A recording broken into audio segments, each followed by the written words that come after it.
Merci Claire, bonjour à tous. Pour répondre à ta question, à ton observation limite méprisante du mec qui fait que régler le ventilateur, ça s'appelle de la réanimation.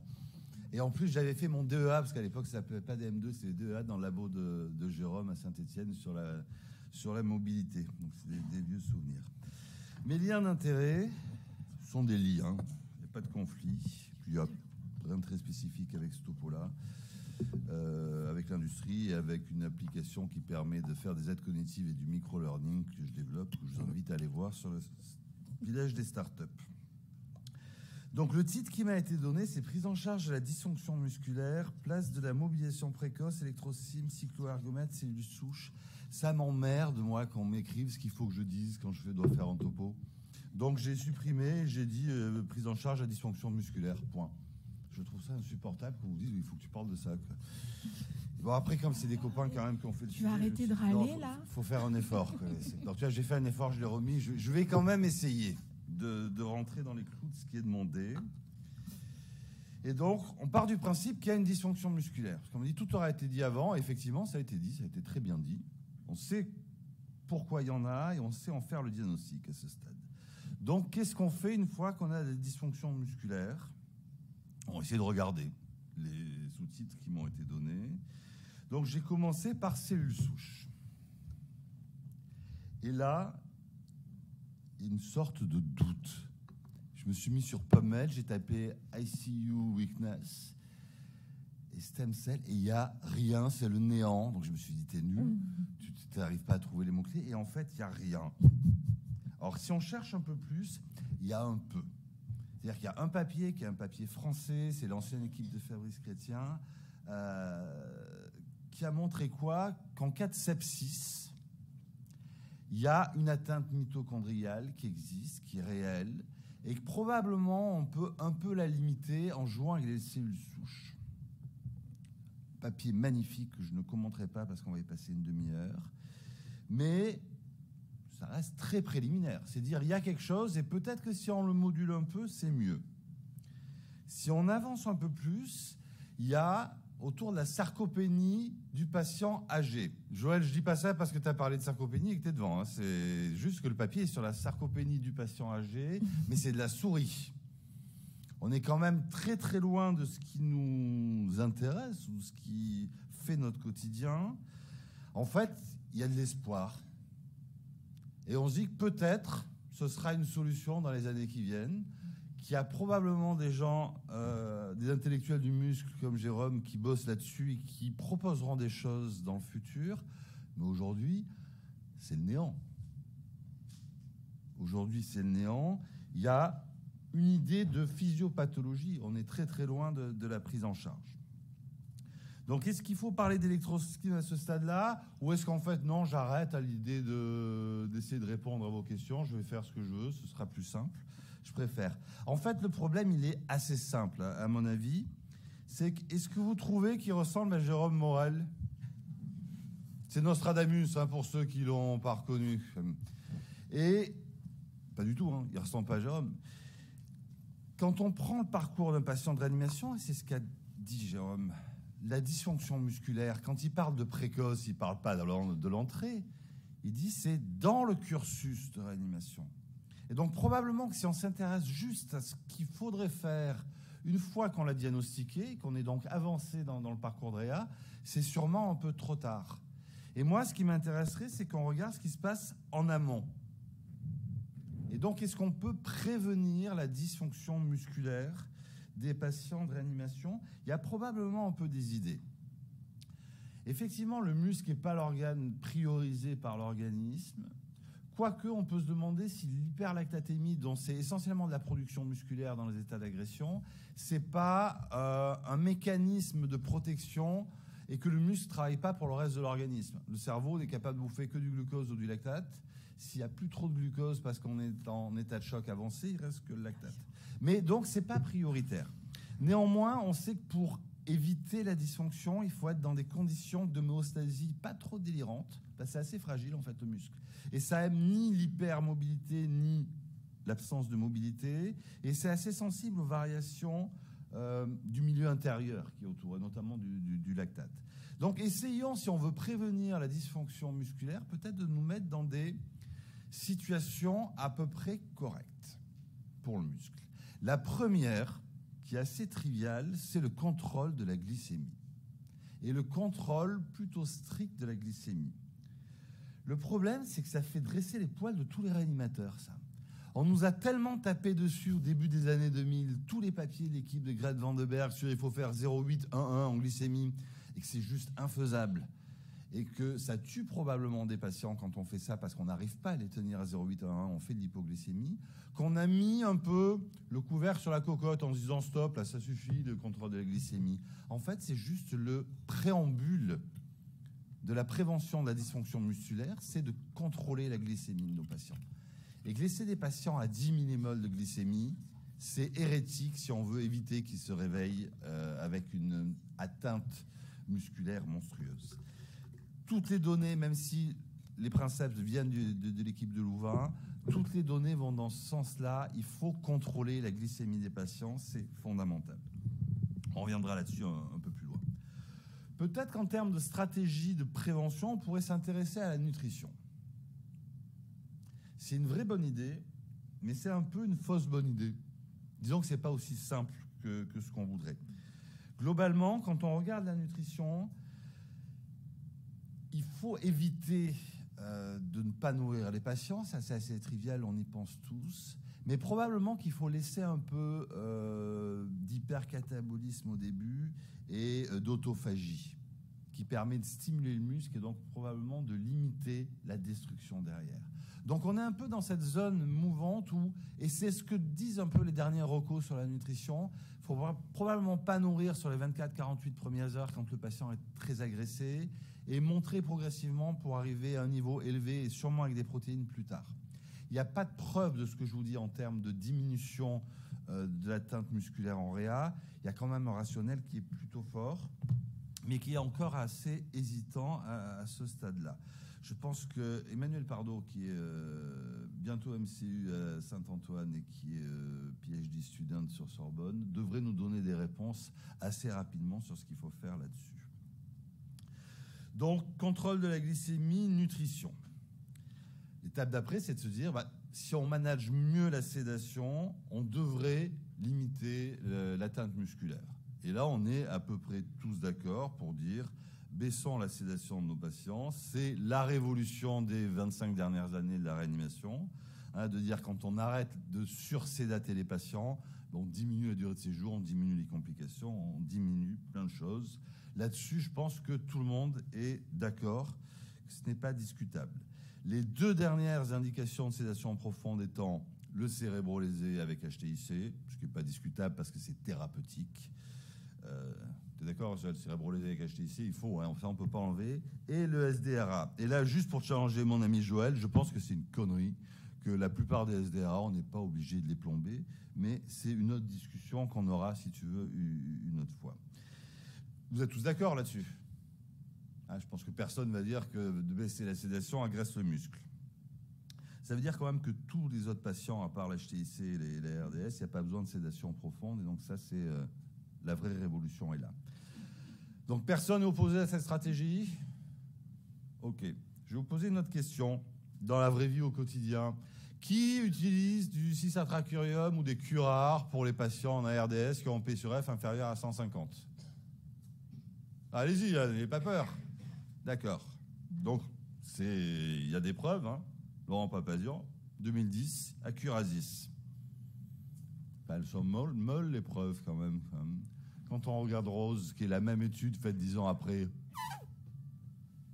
marche pas. Et d'ailleurs, les recos internationales, les dernières de Leasing, entre autres, disent qu'il ne faut pas utiliser de curare en systématique. Il faut peut-être en faire, et sûrement en faire, et préférentiellement de façon discontinue, quand on n'arrive pas à faire autrement. Il n'y a aucun argument pour dire que systématiquement, il faut curariser les patients.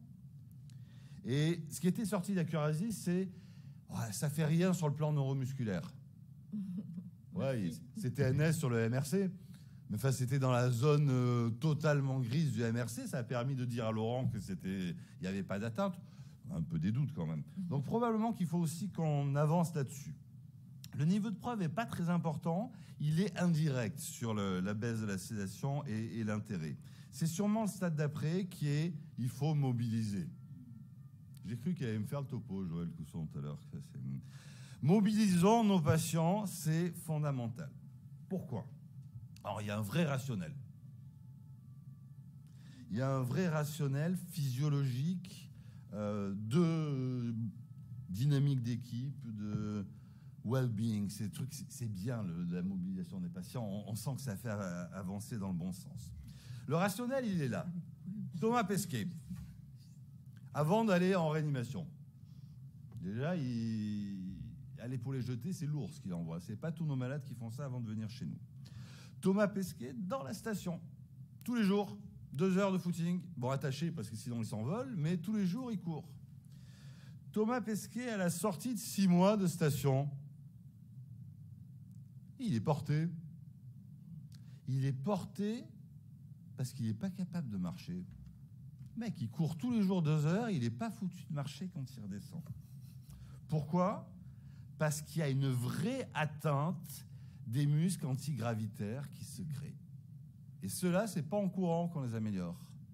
C'est la gravité, l'absence de gravité qui fait qu'il y a une atrophie musculaire majeure et qu'il n'est pas capable de marcher quand il descend.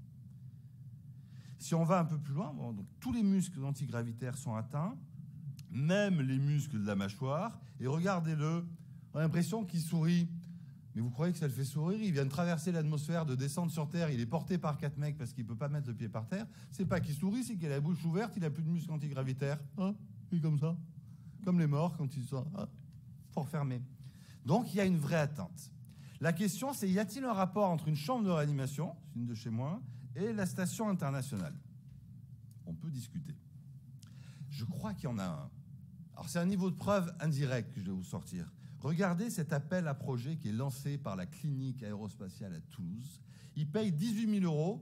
Ça, c'est pour les internes qui ont envie de prendre un petit moment. C'est une étude de 88 jours, dont 60 jours au lit. Vous avez droit à Netflix, vous avez droit à la télé et à votre ordinateur. Il faudrait juste faire un peu de vélo. 18 000 balles. C'est 88 jours à Toulouse dans la clinique quand même. Pourquoi? Parce qu'ils ont la conviction que le fait d'être dans un lit, c'est exactement la même chose que d'être dans l'espace pour les muscles antigravitaires. Et donc, on va générer de l'atteinte musculaire gravissime qui va gêner l'évolution de nos patients juste en les laissant au lit. D'où le concept de il faut sortir les patients du lit, c'est fondamental. Il faut aussi leur occuper un peu le cerveau, mais il faut les sortir du lit. Et quand on regarde sur ces premiers papiers importants, c'est l'équipe de Jesse Hall et John Kress à Chicago, c'est les mêmes que la sédation, ben ça marche. Alors, il n'y a pas de MRC, mais quand on regarde l'indépendance fonctionnelle à la sortie et à 1 an, c'est considérable en termes de différence. Il n'y a aucun problème.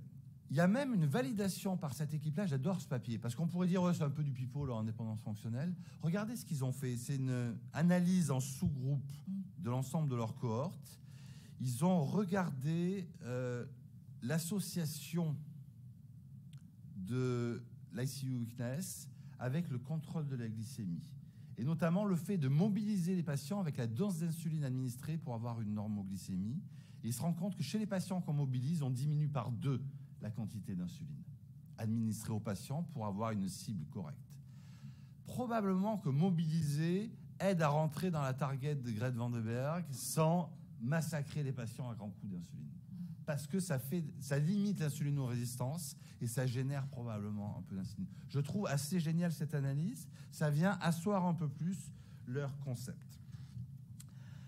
Vous mobilisez le patient, vous baissez par 2 la quantité d'insuline qu'on administre pour un même contrôle glycémique. Je trouve ça très très intéressant, sans le risque d'hypoglycémie si on le fait bien.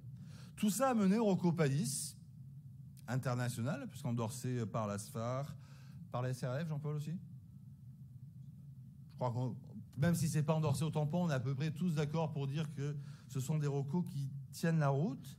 Et cette stratégie de mobilisation, elle a été poussée largement par l'équipe de Chicago. Là aussi, on est tous d'accord, il faut mobiliser les patients. Pourtant, si on rentre un peu dans les études, le fait de mobiliser des patients, et si on regarde ce travail allemand et un peu hollandais, travail à peu près sublime de l'équipe de Scheller avec un protocole très agressif de mobilisation. Et on voit qu'ils ont suivi ce protocole.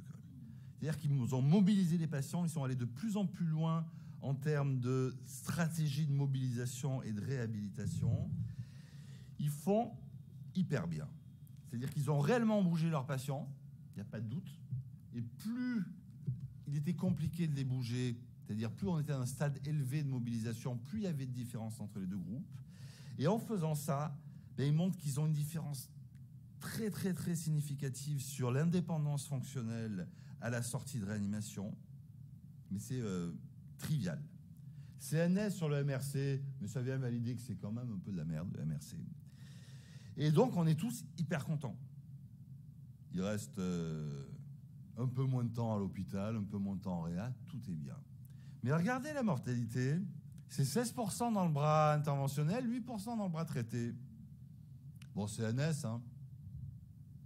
CNS. Mais c'est quand même 2 fois plus de mortalité dans le bras interventionnel. Si on va voir nos amis australiens, c'est plus récent, c'est l'an dernier. Vous savez, les machines à sortir des papiers non significatifs dans New England, 10 par an. Mais ils font des grosses études qui sont bien faites. Hein. Donc là, ils ont fait un papier sur mobilisation précoce versus standard of care, qui, bien entendu, est négatif, ça ne change rien. Après, ils sont passés de 10 minutes dans le bras contrôle à 22 minutes par jour de mobilisation. Probablement que ça, vous ne pouvez pas sortir autre chose. Mais si on va à l'intérieur, ce qui sort significatif, c'est le nombre de patients avec un effet secondaire ou avec plusieurs effets secondaires. Et ça, c'est très, très net. Quand on mobilise les patients, on a des accidents, on a des incidents, et ce n'est pas, on ne peut pas dire que ce soit transparent, on ne peut pas fermer les yeux, on n'accepterait pas forcément un traitement qui ait autant d'effets secondaires. On peut se dire aussi, oui, c'est pas de l'homéopathie. C'est peut-être pour ça que ça marche sur d'autres choses. Mais il y a réellement une augmentation des effets indésirables quand on fait de la mobilisation précoce à nos patients.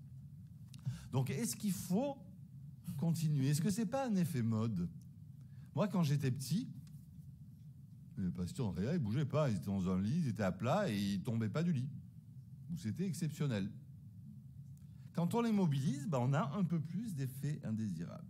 Je ne sais pas si vous avez lu cet édito dans ICM qui est magique. Je trouve rien que le titre est génial. C'est mobiliser ou pas mobiliser, mais est-ce que c'est la bonne question? Parce que, honnêtement, est-ce qu'on peut envisager de ne pas mobiliser les patients? Ben non.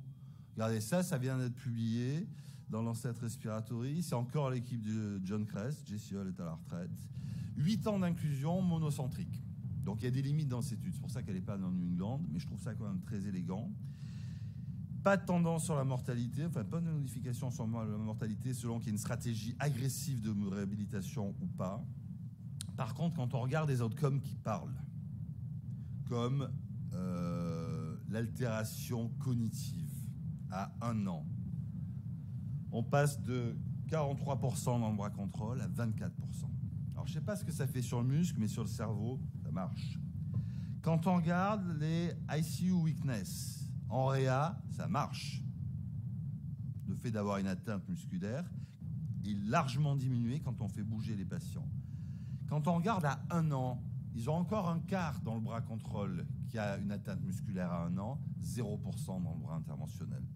Donc, il n'y a pas de doute. Quand on regarde la qualité de vie, ce qui nous intéresse de nos patients, c'est trivial la différence entre les deux.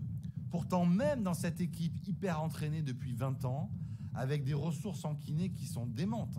Gérald Champ, qui a passé 1 an, il vous dit en permanence dans la réa, il y a 2 kinés membres sup, 2 kinés membres rep, 2 kinés respiratoires.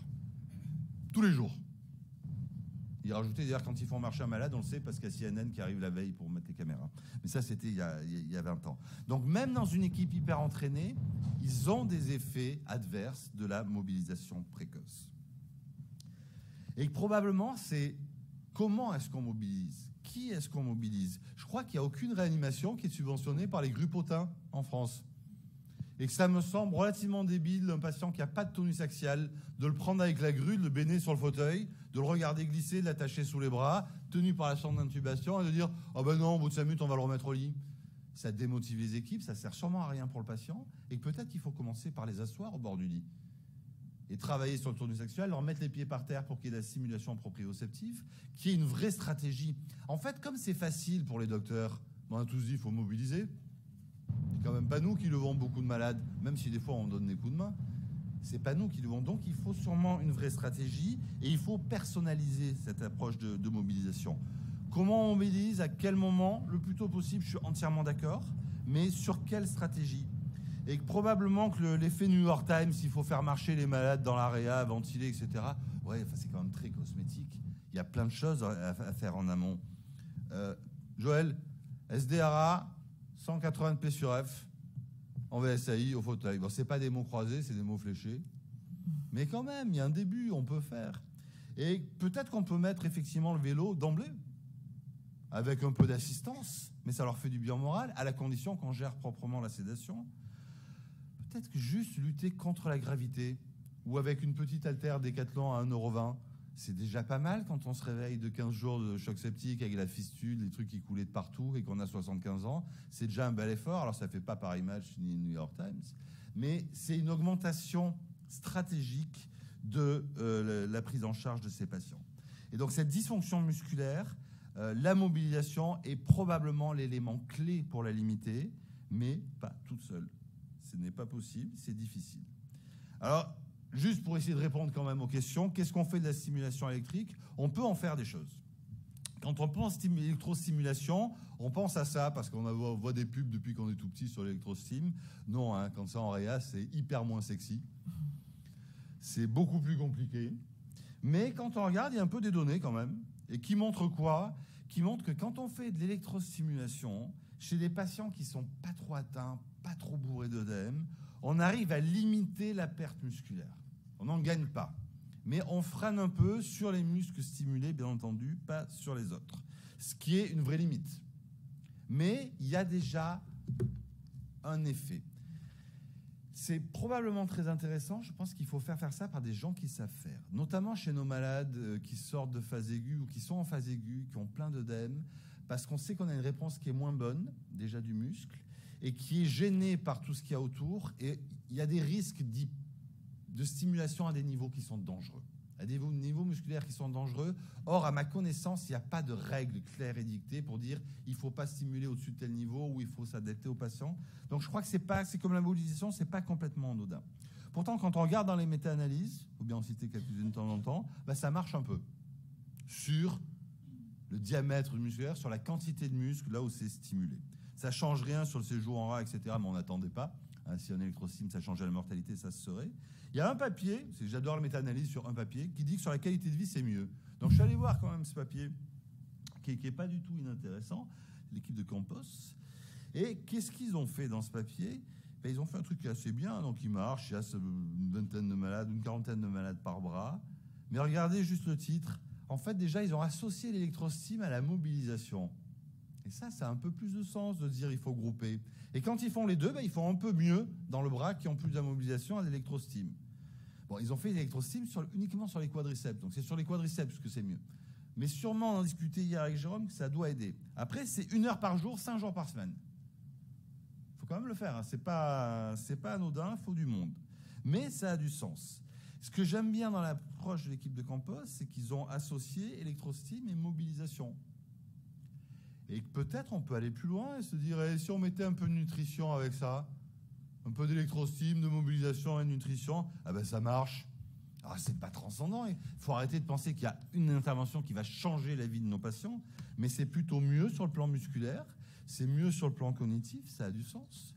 On peut même associer l'hyperprotéiné à du vélo et de l'électrostime. Ça marche bien, on fait plus de muscles, on en perd moins, on en fait un petit peu plus. Donc on peut faire plein de choses. Si on rajoute à ça le contrôle glycémique et la gestion propre de la sédation, et qu'en plus on s'intéresse aux ventilateurs, parce qu'on n'a quand même pas parlé beaucoup de ventilateurs, or c'est un problème majeur, c'est quoi ça? C'est le A2F bundle de Wasseli, ça s'appelle faire de la réanimation proprement. Réveiller les malades, choisir les bons produits, les sortir du lit, adapter le ventilateur au patient et arrêter d'adapter le patient au ventilateur. Ça, c'est la réanimation des années de mon grand-père. J'ose même pas dire de Joël, j'ai de mon grand-père pour le coup. C'est de la réanimation stratégique. Là, je vous ai mis la version A2F R. C'est celle qu'on avait proposée avec Gérald et pas mal d'autres, il y a 2-3 ans dans ICM, qui est de dire, à partir du moment où on contrôle le drive respiratoire, on n'a pas besoin de les faire dormir et de les curariser. Donc probablement qu'on peut les mettre dans une stratégie de mobilisation précoce.